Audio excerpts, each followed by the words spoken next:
வணக்கம் நிகிதா. மதுரை அலங்காநல்லூர் அருகே விதிமுறைகளை மீறி இரவும் பகல் பாராமல் மலைகளை பயங்கர வெடி வைத்து ஜேசிபி மூலம் கனிம வளங்களை கொள்ளையடித்து வரும் சம்பவம் அப்பகுதி மக்களிடையே பெரும் பரபரப்பை ஏற்படுத்தியுள்ளது நிகிதா. அதாவது மதுரை மாவட்டம் அலங்காநல்லூர் அருகே உள்ள கொட்டையம்பட்டி கிராமத்தில் வகுத்து மலை, வண்ணாத்தி மலை 2 மலைகள் உள்ளன. இந்த மலைகள் திண்டுக்கல் வரை திருமலையின் தொடர்ச்சியாக உள்ள இந்த மலையில் மான், காட்டுப்பன்றி, காட்டு மாடு, முயல் போன்ற அரிய வகை உயிரினங்கள் பல இருப்பதாக கண்டறியப்பட்டுள்ளது. இந்த நிலையில் தற்போது இரு மலைகளுக்கும் நடுவே 4 வழி சாலை அமைக்கும் பணிகளானது நடைபெற்று வருகிறது நிகிதா.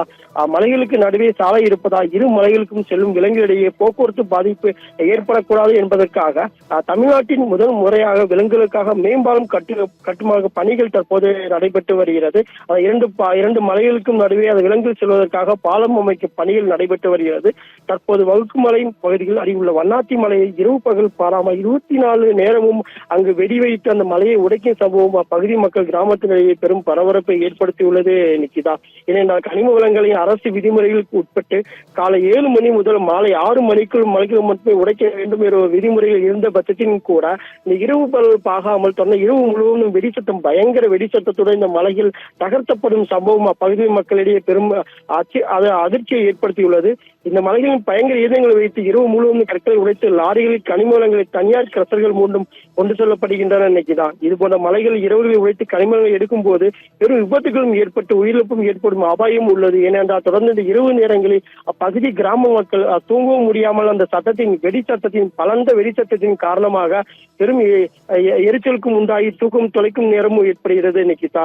அரசு அதிகாரிகள் மலையில் விபத்து ஏற்பட்டால் மட்டுமே அப்பகுதியில் இன்று ஆய்வு செய்யும் நிலை தான் இருக்கிறது. ஏனென்றால் மீண்டும் மதுரைக்கு சகாயம் வருவாரா என்ற ஒரு கேள்விக்குறியாதான் அந்த கிராம மக்கள் இருக்கின்றனர். ஏனென்றால் தொடர்ந்து இந்த கனிம வள கொள்கையை முன்னாள் மதுரை மாவட்ட ஆட்சியர் இருந்த சகாயம் அவர்கள் பெருமளவில் ஆய்வு செய்து அங்கு முறையீடு நடப்பதாக ஒரு பெரும் அறிக்கையை கொண்டு பெரும் பரபரப்பை ஏற்படுத்திய நிலையில் தற்போது மதுரை மாவட்டத்தில் பெரும்பாலான இடங்களில் இந்த கனிம வள கொள்ளை என்பது தொடர்ச்சியாக நடைபெற்று வருகிறது நிகிதா. தொடர்ந்து இந்த யாரும் கட்டுக்குள் கொண்டு வர முடியாமல் தற்போது இருந்து வருகிறது. மீண்டும் அந்த சகாயம் போல ஒரு மாவட்ட ஆட்சியர் மதுரைக்கு கிடைப்பாரா என்ற ஒரு மதுரை அந்த கிராம மக்கள் இயக்கத்துடன் இருக்கும் நிலைதான் தற்போது ஏற்பட்டு இருக்கிறது நிகிதா.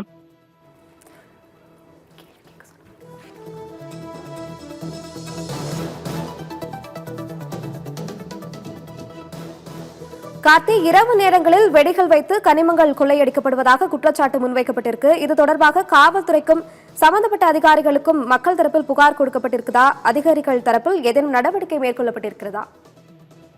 கண்டிப்பாக நிக்கிறா. இதே போலதான் ஒவ்வொரு கிரீவன்ஸ் மக்கள் குறையிருக்கும் நாள் கூட்டத்திலும் சரி, மாதத்தின் ஒரு நாள் நடைபெறக்கூடிய அந்த விவசாயிகள் குறைந்திருக்கும் நாள் கூட்டத்திலும் சரி பல மனுக்கள் கொடுக்கப்படுகின்றன அந்த மாவட்ட ஆட்சியரிடம். இதுபோல கனிமவள கொள்ளை, மலைகளை தகர்த்துவது, கனிமலைகளை கொள்ளையடிப்பது உள்ளிட்ட நீங்கள் நடவடிக்கை எடுக்க வேண்டும் என்று ஒவ்வொரு மனுக்களும் கொடுக்கப்பட்டு வருகிறது. அந்த காவல் நிலையங்களும் சரி, மதுரை மாநகர ஆட்சியர், மதுரை மாநகர காவல்துறை ஆணையர் மற்றும் காவல்துறை கண்காணிப்பாளர் என பல நபர்களிடம் மனுவில் கொடுத்தாலும் அதாவது அங்கு ஏதேனும் பாதிப்பு ஏற்பட்டால் மட்டும், உயிரிழப்பு ஏற்பட்டால் மட்டும்தான் அங்கு காவல்துறையினர் செல்லும் வழக்கமாக இருக்கிறது. ஏன்னா தொடர்ந்து இந்த கனிமலை கொலை நடைபெறும் இடத்தில் தொடர்ந்து ஏதேனும் விபத்துகள் ஏற்பட்டால் மட்டும்தான் அதிகாரிகள் நேரில் சென்று ஆய்வுகள் செல்லும் நிலைதான் உள்ளது. தற்போது வரை இந்த கனிமலை கொலை எந்த ஒரு அதிகாரியும் கண்டுகொள்ளவில்லை என்பதுதான் அந்த கிராம மக்களிடையே வேதனை ஏற்படுத்தியுள்ளது நிகிதா. கார்த்தி, தற்போது வன விலங்குகளின் வாழ்விடமாக கருதப்படும் மலையில் நடக்கக்கூடிய இந்த முறைகேட்டினால் அந்த பகுதியில் இருக்கக்கூடிய வனவிலங்குகள் பாதிக்கப்பட்டிருக்கதா? வனவிலங்குகளோட நிலை என்னவா இருக்கு? கண்டிப்பாக நிகிதா. தொடர்ந்து அந்த 4 வழிச்சாலை அமைக்கும் போது அந்த 2 மலைகளுக்கு நடுவே இந்த பாலம் அமைக்கும் போது இந்த வனவிலங்குகள் செல்வதற்காக தான் இந்த பாலம் அமைக்கப்படுகிறது.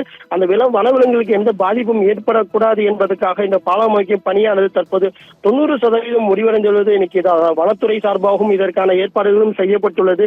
என்னென்றால் தொடர்ந்து இந்த அரிய வகை வனவிலங்குகள் அங்கு செல்வதால் தொடர்ந்து அவர்களுக்கு பாதிப்பு ஏற்படக்கூடாது என்பதற்காக இந்த வனத்துறை சார்பாகவும் நெடுஞ்சாலைத்துறை சார்பாகவும் தொடர்ந்து அந்த பகுதியில் இந்த பாலப்பணிகள் தீவிரமா ஆய்வு செய்யப்பட்டு வருகிறது. இருந்த போதிலும் தற்போது இந்த கனிம வள கொள்ளை என்பதால் தற்போது அந்த மலைப்பகுதியில் இருக்கக்கூடிய வனவிலங்குகள் பெரும் பாதிப்பு ஏற்படுத்தும் விதமாகத்தான் இந்த கனிம வள கொள்ளை இருந்து வருகிறது நிகிதா.